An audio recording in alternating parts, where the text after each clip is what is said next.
I get to it first, I got you mad. I guess that when I get to it last. Get it that I'm never going back.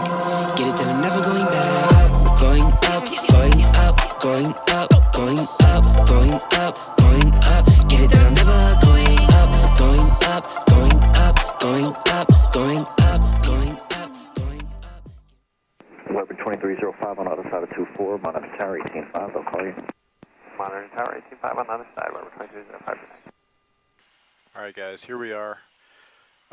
Getting ready to start. I was on reserve, got called out, so I'm doing a 4-day reserve trip. Actually deadheaded to St. Louis, and we're going to fly to DCA next. So I'm going to show you what we do on getting the airplane ready. So the first thing that come in and do is set up our IRSs. It's set, so I'm going to just go ahead and put in our route, request the flight plan, and it will pull up. Pulls in, hit the load button, and it should pull it all up. We'll double check it once we get our release. But from here, I'll put in our departing runway, which should be 12 right. Once that's in, activate it, I'll execute. And on this FMS, just gonna set up the, make sure that the route's out, and I can double check that with the release that we get. Double check the points to make sure that it's good in the box, and then I'll send off for our clearance, and once we get the clearance, we'll double check all three to make sure that they're good, along with the captain, and make sure that we're all on the same page and we're flying the same route. So next thing, ATC's got to see us, so put that in and we'll log in under the CP DLC system. That's a system that basically keeps track of airplanes throughout the system. I used it a lot in the military when we're flying from the mainland over to Hawaii. So that's been accepted. From there, I'm going to come back to the main menu and I'm going to set up our pre-flight. Back to Information India here. Looks like Southwest 6849, St. Louis ground. ATIS information, India's current. Pick that up, then runway 12 right. India's current, we just got it, so that's pretty lucky for us. All right, right here at St. Louis, not too bad out. A few low clouds. Winds are nice. Okay, get a little bit of Verga out there. Departure frequency 128.1. Using runway 12 left. 1762. Departing runway 12 right. There's some NOTAMs there. We'll double check that. Looks like it's wet out there. Weber 2709, read back correct. Runway 12 right, taxi via Charlie, cross runway 24. So that looks good. Just kind of getting a preliminary setup right now. So just kind of checking overall what the weather's doing outside. Performance, weight, and balance. Go for takeoff conditions.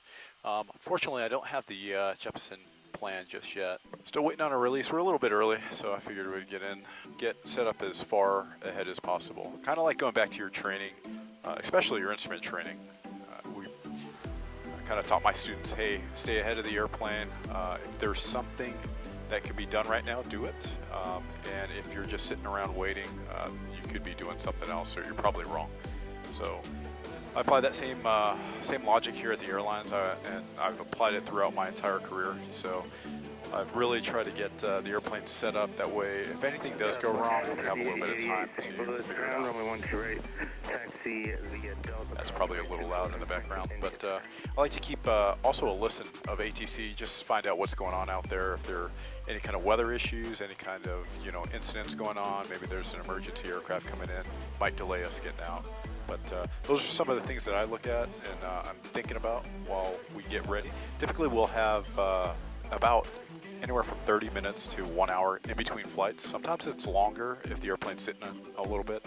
I'm the kind of guy that'll come in and get the airplane ready. That way we're ready to go, and if there's any issues at all, we can address them right away and hopefully not make our push late, which unfortunately will make our passengers late, maybe for connections and stuff like that. So I'm always the guy that tries to get down a little bit early, get the airplane ready. As you can see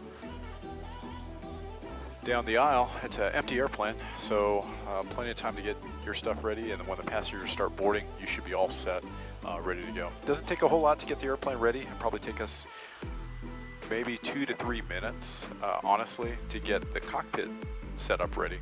And probably in your instrument training, you remember, you know, checklist, discipline, and all this. We use a flow, and then we back it up with a checklist. So all that means is that I have certain flows throughout the airplane that I do. I start from one position, and I move down and around and down and over, and eventually I hit every button that I need to hit. Then we back it up with a checklist, and then we'll call out a checklist. It's challenge response between me and the captain, and we'll make sure that we got all the buttons and switches in the right places. We'll make sure that we briefed our route checks, and then we're ready to start moving the airplane. Once that parking brake gets taken off and that red light's out, it's go time. So we want to make sure we have everything set and everything ready before that parking brake gets taken off. If we have any issue while we're taxiing, any light pops up or any kind of problem that we need to address, we'll stop the airplane, set the parking brake, and we'll actually work the problem there, making sure that the airplane is not moving and in a safe condition. All right, guys, looks like we got our release. So domestic dispatch release for flight 180. So go ahead and put that in there. It's just basically a way for us to remind ourselves on what the flight number is. Sometimes we have a pretty, 4-digit flight number that's like 3972. That becomes a pain. But all right, our jet number is 6152, so 6152. Put that in there. We're going to depart runway 12 right, what the ATIS told us. I'm going to put 12 left in there too, just in case we have a runway change. I'll put in the some of the climb gradients in there that's required. We just get those from the plate. Put in some of the runway conditions out there, and we'll just send that off. Looks like we got our ATC clearance. There it is. We're cleared to DCA in Washington, D.C. via the J-Heart 6 and creep. So I just basically look on the other side, make sure that that first initial part lines up for our clearance. We're to climb via the SID, and we'll expect 41 in 10 minutes. Our departure frequency, I'll just double check that. Make sure that's on the chart, which it is. Squawk, go ahead and put that in there. Captain's fine, so I'm going to put ATC 1, make that above. Give him control on his side. And what that does is just sets up the flight directors. So our clearance looks pretty good. I'm going to keep that up. We'll eventually go through it together, so I'm going to accept that and leave that section up there. I'm going to go take a walk on the outside, just make sure that there's no issues with the airplanes, bird strike or leaking engine or anything like that, some of the big stuff. So go outside, do my walk around, and then come back up, finish up the pre-flight on the inside, and then we'll be on our way to DCA. All right, guys, just arrived here at DCA, just finishing up the post-flight. Gonna go outside and do a quick walk around, make sure everything's good with the airplane for the next guys that come out in the morning. Get some last-minute stuff picked up here and get on out to the hotel. So that was it for today. Just 2 legs, 1 deadhead, and then 1 live flight here to National Airport.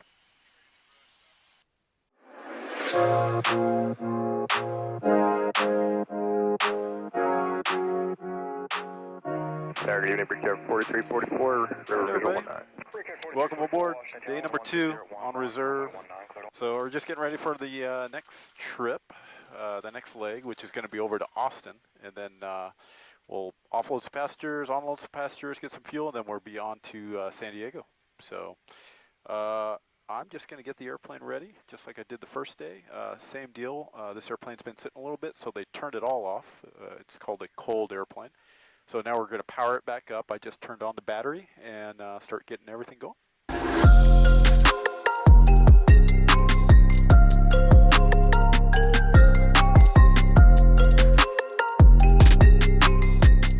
right, guys, here in Austin, I just arrived here. I think you can see gate number 17.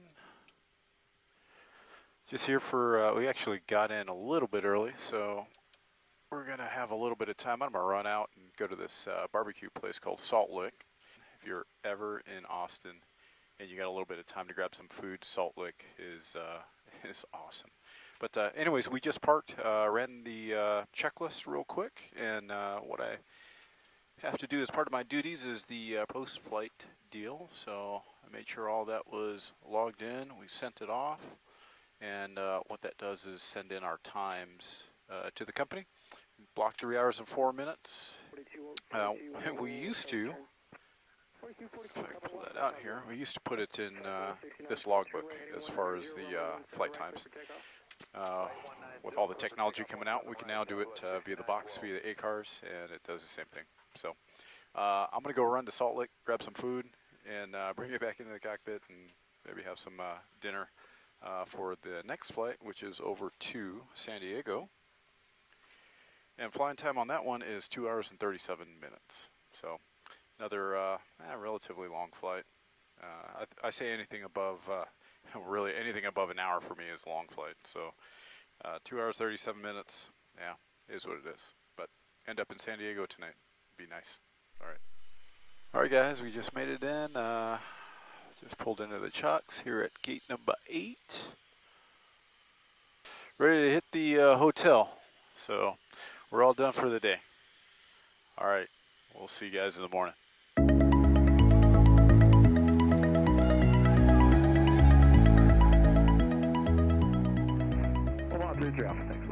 And we're on. All right, guys. Hey, day number 3, we're going over to just one leg over to Midway Airport. Be leaving here in about 30 minutes. So just got to the airplane, did a walk around after a nice day in San Diego. Got some tacos from Mitch's Seafood, which highly recommend. If you guys ever make it down here, it is awesome. Same deal, just like last time. I won't bore you with the details. As you can see down here, Midway weather's pretty decent, 86 degrees. It's going to take us 3 hours, 34 minutes to get to Chicago. The altitude of 41,000 feet. In our weather pack here, we've got all kinds of information, NOTAMs, we'll review that. So that's basically it. I forgot to put the trash can. It's my nemesis, I forgot to put the trash bag. That's the FO's job. If the captain's doing it, then we have not started off right. I'm a big time slacker. So anyways, hey, we're gonna get the airplane ready just like last time, just like the time before that and the time before that. It's just wash, rinse, repeat, and head on over to Midway.